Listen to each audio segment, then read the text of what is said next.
So here we have a 2020 Dodge Charger wide body. Now this is one of our past customers, just bought this car, it's a couple months old. Plans is to do a baseline dyno just the way it sits. Then we'll do a run with the headers just the way it sits, bolt the headers on, put on the dyno. Now these are the hooker headers that he sent to us a few months ago. We looked these over, then sent them out to have ceramic coated. So not only it looks better, it helps with the underhood temperatures that definitely look nicer. So we'll do a run after the headers, and then in the same configuration we're going to bolt on his intake, which is a GRT intake, and see what the intake produces.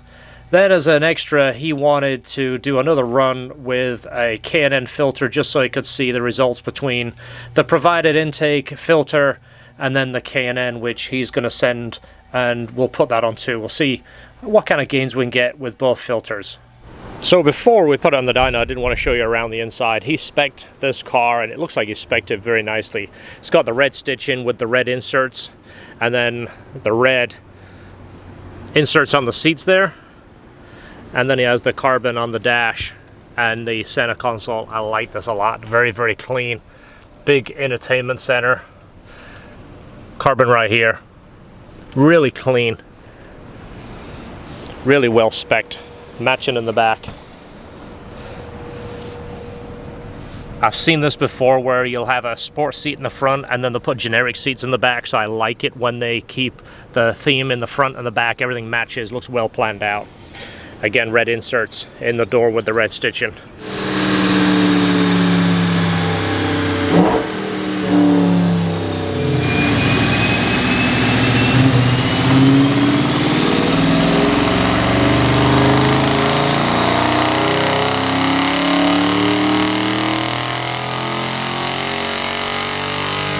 Alright, so we have a baseline of basically 430 to 432.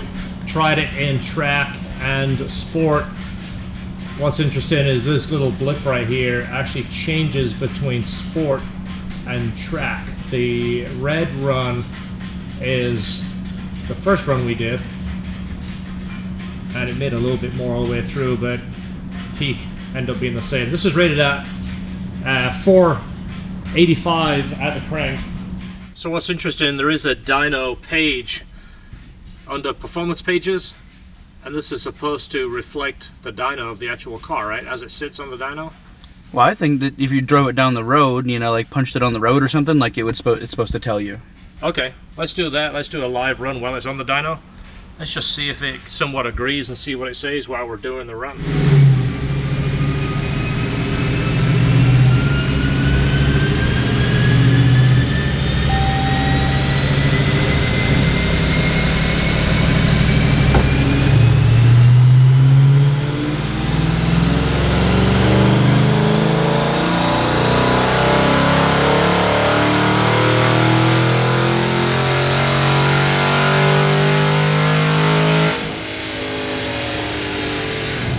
The driver's side exhaust manifold is off, and what's nice, you can just see that the bottom bolts are still in.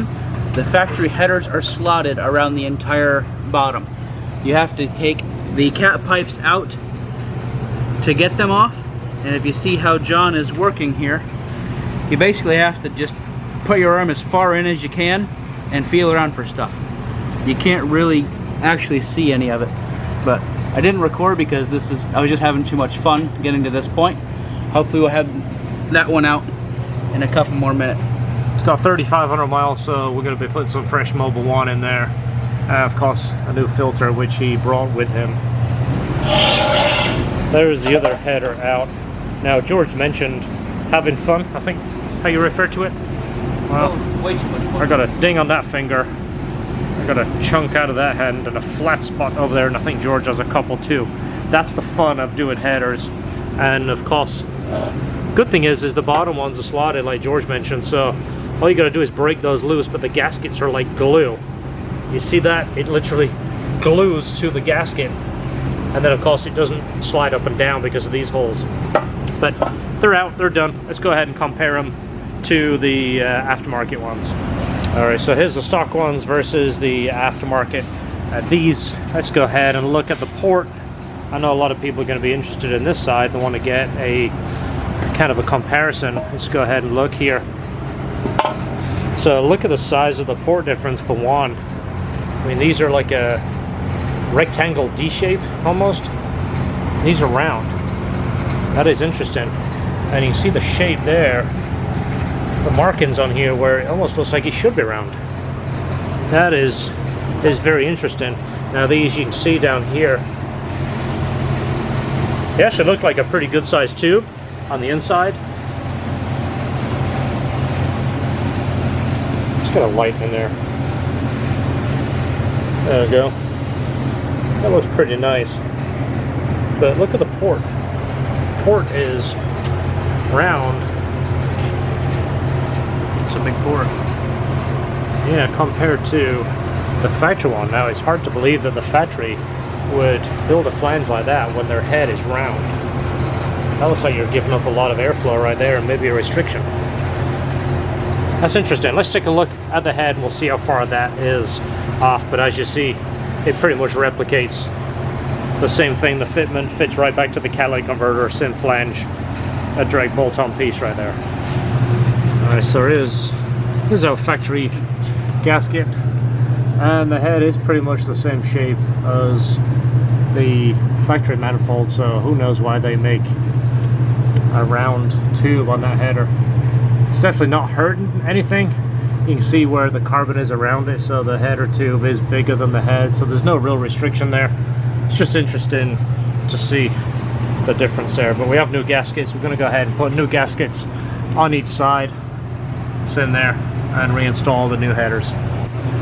Alright, both headers are in, and we would like to say that's a really easy thing, but they're not. They're a little tricky, and you do lose a few knuckles here and there. So everything's plugged back in, bolts are all torqued down. It's time to put the cats and mid pipe back on. Exhaust and cats are back on. Everything fits right back as normal. The braces are back on. Right there and right there. We are in good shape. We can put it down and verify everything is done up top. Everything looks good under here. Everything checks out. We'll go ahead and start it. We'll just double check for leaks, and then we can put it back on the dyno.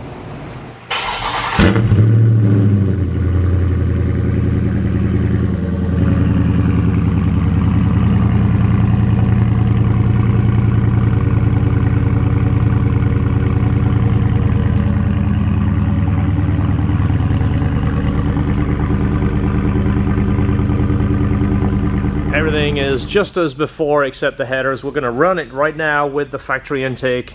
We want to do 2 runs with the headers, get an average, then we're going to replace the intake. He has another intake to put on it, and then a different filter to try on the same intake. So we'll do a back-to-back run on that also.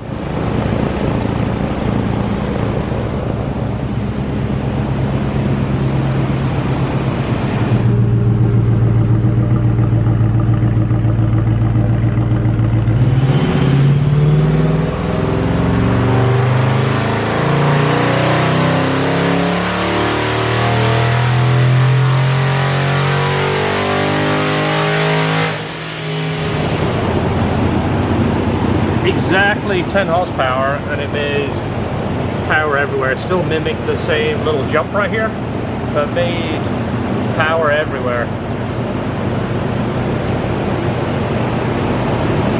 10 horsepower. Always best to do a backup run.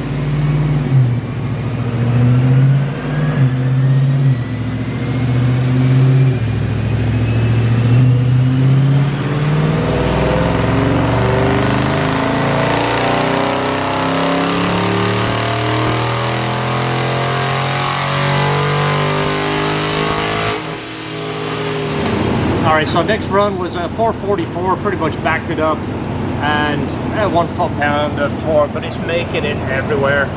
It's still got that dip. I think that could be tuned out, but ignore that dip. But it's making power everywhere. It's going to accelerate faster. Let's look at the best run of headers versus no headers. Alright, so that's the best of the 2 runs, best stock and then the best headers. And again, it's picking up everywhere. It's not a massive amount, but it's definitely a gain, which we showed you earlier. The factory headers were a pretty good design, so we didn't expect massive gains. But let's get the intake on there and see what kind of gains we're going to get from it. Alright, so we're going to remove the factory intake. This is exactly the way it came. Everything should come out. This tube, the air box, be retaining the air temp sensor right here. Let's go ahead and look at the aftermarket intake he chose. So the intake is a JLT Performance. It comes with a filter, the short tube, and then this plastic molded heat shield. So a pretty simple intake, but definitely a massive filter right here. So we're going to do a run. We'll do 2 runs again with this intake, and then I don't know who makes this intake. Obviously it's got JLT on here. It looks very much like a Can-Am, but the customer wants to kind of do a before and after with this filter versus an actual Can-Am. So right here, he ordered the Can-Am. Let's go ahead and show you the part number right here. RU2800. This is the Can-Am of a similar size. The inlet is the same size. It's almost the same exact color. I would be fairly confident this is made by Can-Am. This is probably made by the same people. Well, it looks a little bit different. It has the extra. The outside looks about the same. Actually a little bit taller. The JLT intake is a little bit taller. The inlet is the same size, but it has the inverted filter area here. So on the inlet here, you can see it's kind of got that smooth radius. A lot of people talk about this making power by smoothing out the airflow. The Can-Am doesn't. The base of the Can-Am looks almost the same size as the flange if you look at it, where it doesn't have that radius. So one interesting fact, the last car that we built for this customer was 10 years ago, and this is the original license plate he had since then. He took it off his old car, he's kept it ever since. So that is kind of cool to see that he's at it for that length of time. And the fact he still wants to put it back on is definitely a big compliment for us.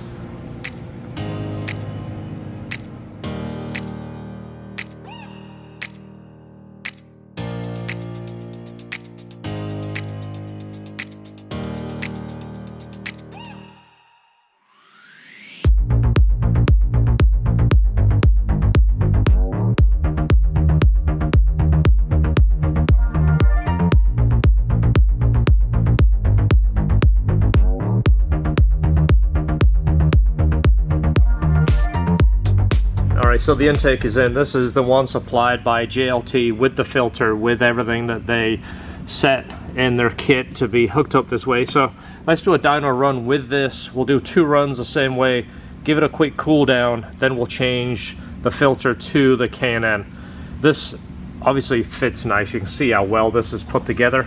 Everything lines up like it should. It's got a nice heat shield right here. It's open at the bottom of the box and open at the front, so it should get a little bit of air from the grill. And when the hood closes, it looks like it seals a good portion of this off.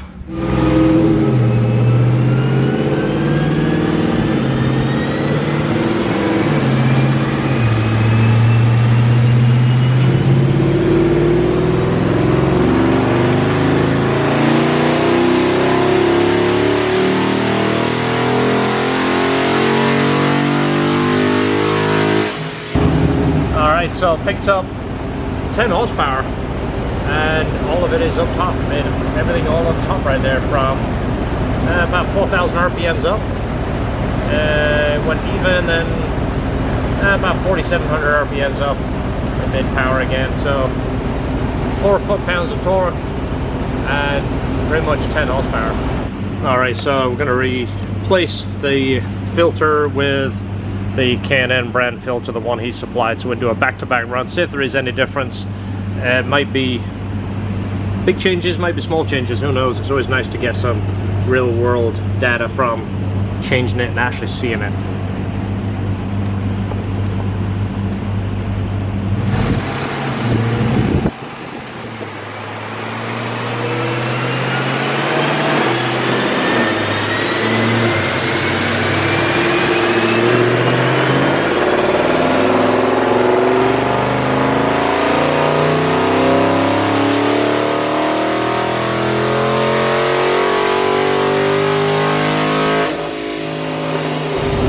might be just difference in the temperature, but the GRT made a little bit more torque right here, about 4 foot-pounds of torque, and it is right here in this section right here, so it might just be a little bit difference in temperature. But looking at that, I would say the GRT filter is the one we're going to go with. We'll switch that one back and finish it with that filter.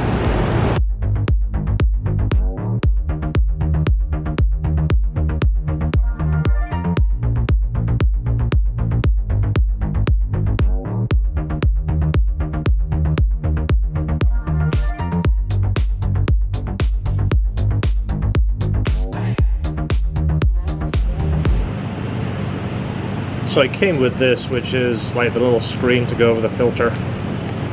They're claiming it is better peak airflow, top performance with time tested, outerwear. Let's give it a shot. I don't think it's going to do anything. It just looks like an extra layer of filter. If you look at it, it's a very fine mesh.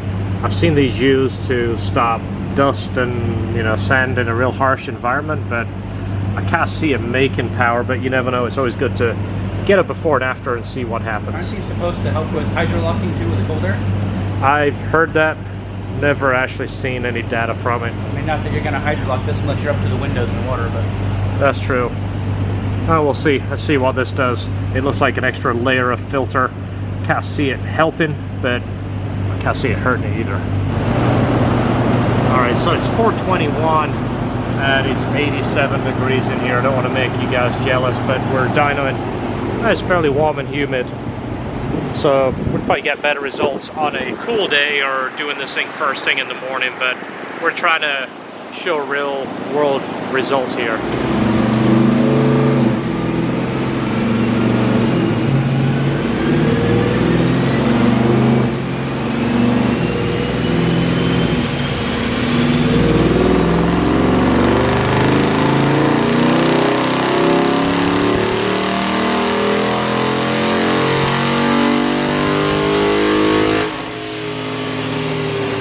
So 23 horsepower headers and the intake, so that's power pretty much everywhere. So I'd say that's pretty good gains for 2 really minor bolt-ons right there, and it's consistent all the way through the RPM band.